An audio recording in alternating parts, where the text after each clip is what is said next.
Hello, I'm Charlotte Sripathma. We start this hour with some breaking news. Authorities in Russia have confirmed the head of the Wagner group, paramilitary group, Yevgeny Prigozhin, has died in a plane crash which crashed northwest of Moscow on Wednesday. They confirmed the identities of the bodies recovered corresponded with the flight's passenger list, which had named Mr. Prigozhin. Now, the mercenary leader had led an aborted mutiny against the Russian military in June, amid growing tension with Russian commanders over the war in Ukraine. He'd since relocated to Belarus, and you can see him on our screens now speaking a few months ago. Well, live now to BBC's monitoring Russian editor, Vitaly Shevchenko. Vitaly, we sort of suspected this was the case, and now we've got confirmation that Prigozhin has indeed died in that crash?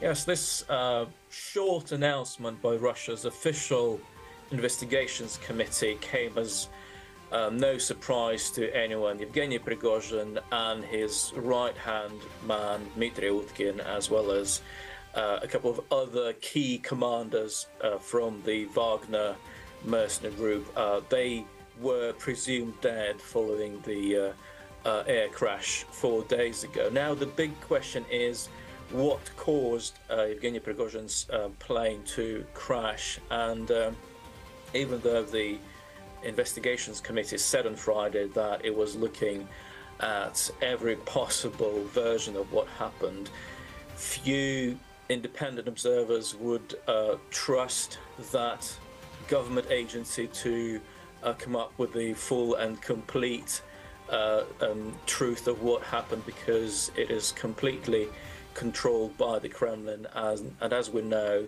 there was a growing chorus of voices arguing that getting rid of Yevgeny Prigozhin would possibly be a way for Vladimir Putin to reassert his authority following Wagner's failed mutiny back in June. But that again is speculation, completely unconfirmed.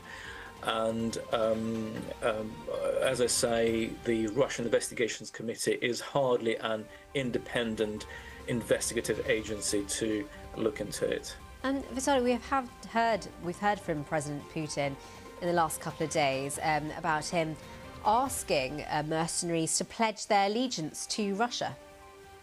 Indeed, that's a presidential decree that was issued with immediate effect on Friday, and it can be seen as a way to strengthen government control over the proliferating number of private military companies involved in the so-called special military operation against Ukraine.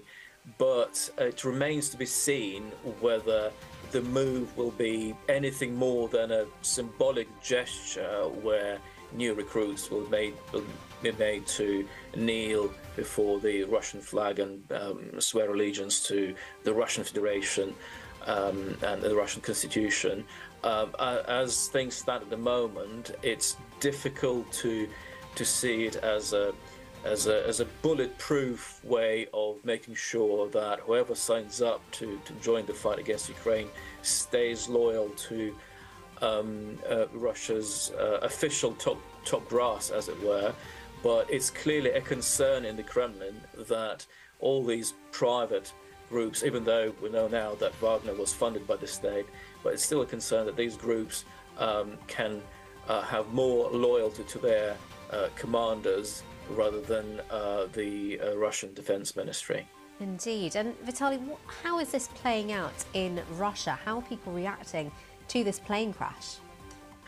Well, questions are being asked, and even though state television, it didn't exactly play up the importance of the crash. The reports that it broadcast were short and dry, and merely said that Yevgeny Prigozhin's name was on the list of passengers declared as flying there, and there was absolutely no effort to explain the significance of what happened or speculate about the possible causes. But still, Russians can access social media, and that's where a lot of speculation is happening.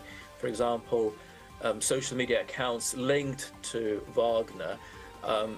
Hours after the plane crash, they started speculating that Yevgeny Prigozhin's plane had been shot down deliberately by Russian air defenses.